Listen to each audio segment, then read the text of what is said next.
नमस्कार दोस्तों, आप सुन रहे हैं मेरी कहानी मेरी जुबानी। कहानी सीमा की है। सीमा के पति दूर देश में काम करते हैं और सीमा रहती है अपने ससुर जी के साथ। सासू माँ का देहांत हो गया और ससुर जी खूब मजे लेते हैं बहू रानी के। जब से बहू आई है, बहू को पसंद करने भी ससुर जी ही गए थे। अपने बेटे राकेश से उसकी मर्जी तक नहीं पूछे थे। सीमा को देखते ही, इतनी जवान, खूबसूरत, पतली, दुबली, सुंदर सी लड़की को देखते ही ससुर जी के तो जैसे लाड टपकने लगे थे। शादी मेरे बेटे की इसी लड़की से होगी, क्योंकि ससुर जी जानते थे ये लड़की विदा होकर मेरे घर आएगी और रहेगी मेरे ही साथ। बेटे को तो फिर भेज दूंगा बाहर कमाने के लिए, कभी कभी आएगा और जाएगा। बहू रखेगी मेरा ख्याल और मैं रखूंगा बहू का ख्याल। बस इसी नेक नियत से ससुर जी ने ब्याह कर ले आई सीमा को अपने बेटे राकेश के साथ। राकेश तो आता है 16 दिनों की छुट्टियां लेकर, सीमा के साथ खूब मस्ती करता है। पहली सुहाग रात भी बहुत बढ़िया रहती है राकेश और सीमा की। पर ससुर जी बाहर दरवाज़ा बंद किए अपने कमरे में बैठे बैठे सोच रहे हैं, जब मेरी शादी हुई थी और मेरी बीवी आई थी, भला वो कोई सुहाग रात थी? गर्मी का मौसम था, घर में ना लाइन था ना पंखा। 20,000 परिवार तो मेरे घर में भरे थे। सोना तो दूर की बात है, बैठने की जगह नहीं थी पूरे घर में। जिसे जो समझ में आ रहा था वो कर रहा था। कोई खटिए के नीचे सोया था तो खटिए के ऊपर। और मेरे खुद के कमरे में मैं अपनी पत्नी के साथ नहीं सो सकता था, क्योंकि मेरा भांजा, मेरा भतीजा सब चढ़ गए थे मेरे ऊपर। ये सब सोच सोच कर बहुत पक जाते हैं ससुर जी और उन्हें बड़ा गुस्सा आता है। पर फिर जब याद आता है कि सासू माँ का तो देहांत हो गया, तो मन ही मन अपनी पत्नी को कहते हैं, तुमने भी बड़ा सेवा की है मेरी, चलो तुम जहाँ हो सुखी रहना। लेकिन अब मेरी सेवा करने के लिए मेरी प्यारी बहू रानी आ गई है। ससुर जी धोती और कुर्ता पहनते थे, उन्हें वही कपड़ा पसंद था, वो शर्ट पैंट नहीं पहनते थे।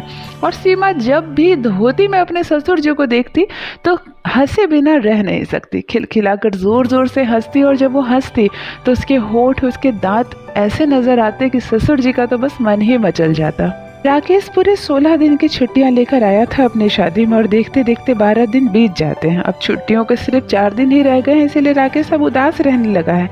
एक बार उदास होकर बाहर खटिए पे चुपचाप राकेश बैठा था, माथे पर हाथ रखकर।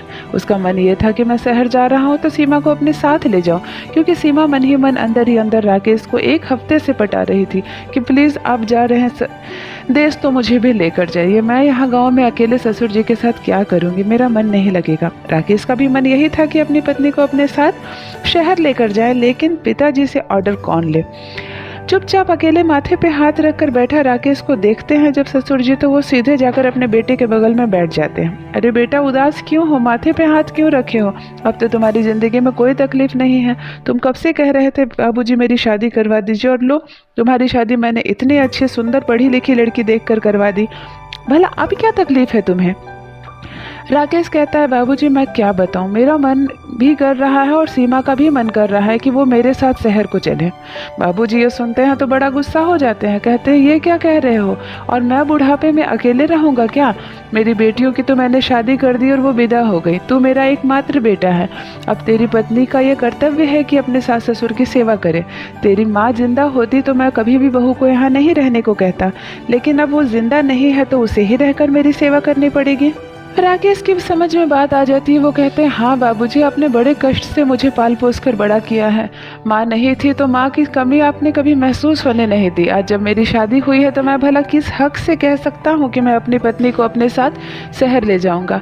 सीमा का भी कर्तव्य है और मेरा भी कर्तव्य है कि यहाँ रहकर वो आपकी सेवा करे। यही कहकर राकेश सीमा को समझा देता है कि सीमा, अभी कुछ दिनों तक तुम बाबूजी के साथ यहीं पर गाँव में रहो, बाद में मैं देखता हूँ तुम्हें कैसे शहर लेकर जाऊँगा।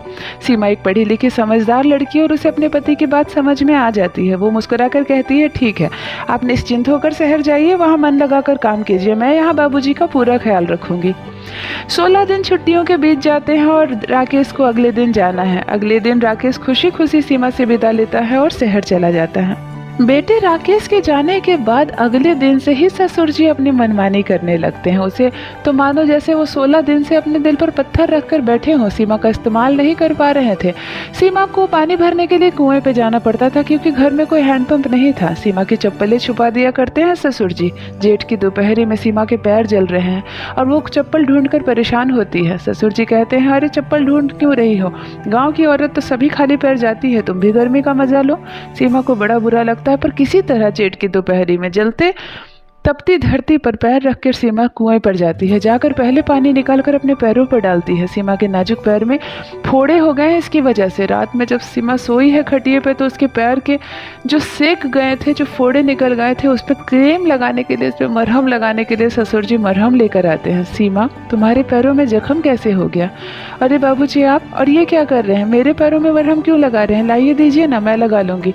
नहीं नहीं, तुम आराम से सोना, तुम्हारे पैरों में मैं मरहम लगा देता हूँ। सीमा लेट जाती है, उसके पैरों के तलवे पर ससुर जी मरहम लगा देते हैं और बड़ा अच्छा आनंद महसूस करते हैं। चले जाते हैं खुशी खुशी सोने के लिए और रात भर उस सुखद एहसास को महसूस करते हैं। सीमा को बुरा लगता है, वो शायद सोचती है कि क्या करूं, ससुर जी के मन में कोई बुरी बात है क्या, लेकिन मैं राकेश से ऐसे कैसे कह दूंगी, शायद ये मेरे मन का वहम हो। अगले दिन सीमा चूल्हे पर रोटी बना रही है। ससुर जी को आवाज़ देती है कि बैठिए बाबूजी, सब्जी बन गई है, मैं गरम गरम रोटी बना कर दूंगी आपको। ससुर जी जिद करने लगते हैं, सीमा तुम दोनों की रोटियां बना लो, साथ में बैठकर खाना खाएंगे। नहीं बाबूजी आप खाइए ना, मैं बाद में खा लूँगी। नहीं, मैंने कहा ना हम दोनों साथ में खाएंगे। सीमा को तो जैसे इरिटेशन हो रही है, फिर भी 6 रोटियां बनाती है। 3 बाबूजी को देती है और 3 खुद लेकर बैठती है। पहला निवाला जैसे तोड़ती है, बाबूजी अपने हाथ से अपनी थाली का निवाला तोड़ते हैं और सीधे सीमा के मुंह के सामने, लो पहला निवाला मेरे हाथ से खाओ। सीमा परेशान हो गई है ससुर जी की इस तरह की हरकतों से। उसे बिल्कुल ही पसंद नहीं है, क्योंकि कभी राकेश भी उसे अपने हाथों से खिलाया करते था। शायद वही देख लिया था बाबूजी ने, और आज राकेश की कमी क्यों पूरा कर रहे हैं? आप मेरे पति नहीं हैं, ससुर जी हैं, और अपनी मर्यादा में रहिए। लेकिन इस तरह के शब्द सीमा मुंह से कहे तो कहे कैसे? कैसे कहे? अपनी बहू होने की मर्यादा को कैसे तोड़ दें? सीमा चुपचाप से रह जाती है, सिसकती है। रात में अपने पति को बहुत याद करती है। जब राकेश का फ़ोन आता है तो सीमा कहती है, मुझे कब लेकर जाओगे? राकेश कहता है, मैं क्या करूँ, बाबूजी को अकेला कैसे छोड़ दूँ? सीमा कहती है, नहीं, मुझे अब नहीं रहना है यहाँ। अगर तुम्हें बाबूजी को अकेला नहीं छोड़ना है तो मुझे गांव भेज दो, मैं अपने माँ बाप के पास चली जाऊंगी, पर यहाँ नहीं रहूंगी। जब ससुर जी ये बात सुनते हैं तो घबरा कर सीमा के पास आते हैं।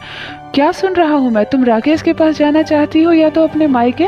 सीमा कहती है, बस ससुर जी अब बस भी कीजिए, अब और नहीं सहा जाता मुझे। आप मुझे बहुत ज़्यादा परेशान कर रहे हैं। आप मेरे पति नहीं हैं, ससुर है, इस बात को कभी मत भूलिएगा और अपनी मर्यादा में रहिएगा। मैं देख रही हूँ जिस दिन से ब्याह कर आई हूँ इस घर में, परेशान करके रखा है आपकी हरकतों ने मुझे। सीमा का इस तरह से खुलकर विरोध करना ससुर जी को अच्छा नहीं लगता है। वो शर्मिंदा हो जाते हैं। शायद आज तक ससुर जी की हरकतों को किसी ने आईना नहीं दिखाया था, पर सीमा जैसी पढ़ी लिखी लड़की उनकी इस गंदी छोटी मोटी हरकतों को बर्दाश्त नहीं करती है। सीमा के विरोध करने को राकेश समझता है और अगले हफ्ते ही आकर सीमा को अपने साथ शहर ले जाता है। सीमा मर्यादा की कोई भी सीमा नहीं लांघती है, अपने ससुर से कुछ ऐसा नहीं कहती है और ना ही राकेश से शिकायत करती है, लेकिन मन ही मन सोचती है, नहीं ससुर जी, नहीं सहूंगी आपकी ज्यादती, बहू हूँ मैं आपके घर की जायदाद नहीं। ये थी दोस्तों बहू और ससुर की एक छोटी सी दिलचस्प कहानी। आशा करती हूँ कहानी आपको अच्छी लगी होगी। मेरी कहानियाँ पसंद आए तो चैनल को सब्सक्राइब ज़रूर कर लीजिए। बने रहिए मेरे साथ। आप सुन रहे हैं मेरी कहानी मेरी जुबानी। धन्यवाद।